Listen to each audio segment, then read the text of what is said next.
I just want to come on here real quick and tell y'all what I'm doing different to prepare for the Colorado Trail.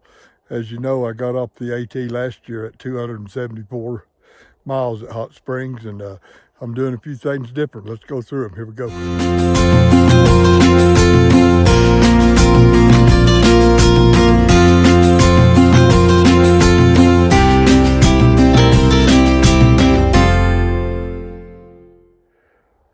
One of the first things I'm doing, man, is I'm working out more. I'm actually going to a gym. I went to a gym over the winter, and I'm getting out hiking more, backpacking with my backpack, full weight, just to get my body in shape. I didn't do that. But the second thing I'm doing is I'm eating better, a ton better. I started the Appalachian Trail last year at 212 pounds. Right now I'm down to 195 or thereabouts, and I'm headed to 190. Another thing I'm doing is I'm getting my mental state back in place.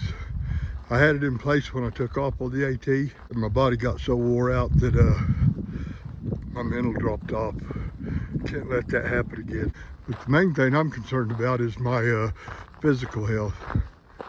I ended up having to get off because of blood pressure. Well, if you're older, and I'm 68, fit to be 69 in July, and if the cards line up right, I'll be on the AT again next year at age 70. And this year in June 13th, I have 29 years sobriety, and next year will be 30 years. So 70 and 30 make 100. So that's why I'm gonna really try to get on the AT again next year and complete that trail as a through hike. So what I'm talking about when I'm talking about eating better: more vegetables, more fruits, more protein, and less carb. So in summary, what I'm saying is I took off with the frame of mind that I was going from Springer Mountain, Georgia to Katahdin, Maine. And that's fine for an end goal. But let's relate that back to something that I've been doing for a long time. So when I sobered up on June 13th, 1994, I sobered up because the day before I was sitting on the Cimarron River in Oklahoma with the gun in my mouth, ready to pull the trigger. Life had become so stinking bad, I was just tired of living. I was ready to die. I couldn't keep going like I was going, drinking and drugging. And I actually reached out. I remember saying this. I reached out to God, which is my higher power.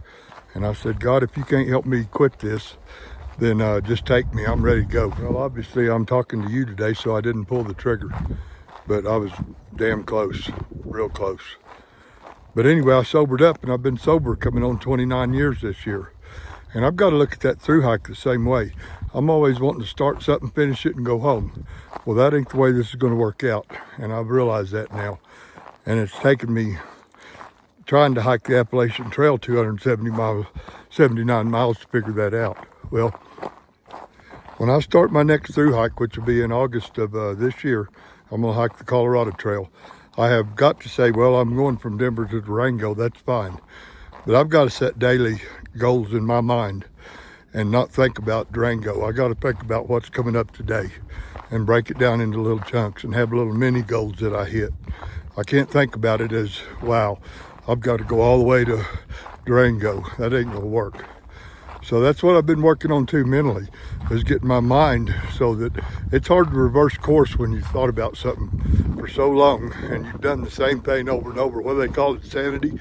Doing the same thing over and over and expecting different results. Well, that's what I've been doing. So I've got to change that. I'm still learning, guys, but I am sober, and I plan to, your end date or you're in wherever in sobriety is when you die. So I haven't had a drop of liquor in over 29 years or drugs, and I plan to keep that up. So I've got to treat the trail the same way, man. Little mini goals. Do what I can, do the best I can to prepare, do the best I can on the trail daily, and then that's all I could do. Hopefully it's going to work out.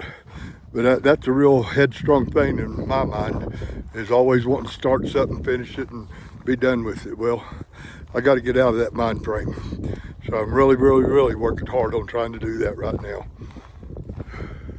And I learned something else from that trail. It's okay to fail, just don't quit. And I don't plan on quitting. Look at that. That's Pikes Peak right there, guys. Right in the middle, you can see that. That's Pikes Peak. Look where I live. man, I'm so blessed to be alive today and give this another shot. And that's what I plan on doing, giving it my best, preparedness and actual hiking of the trail to make this happen. Here we go. Thanks for watching, guys. I'm going to start reviewing my gear I'm going to be using on the Colorado Trail in my next videos. Here we go.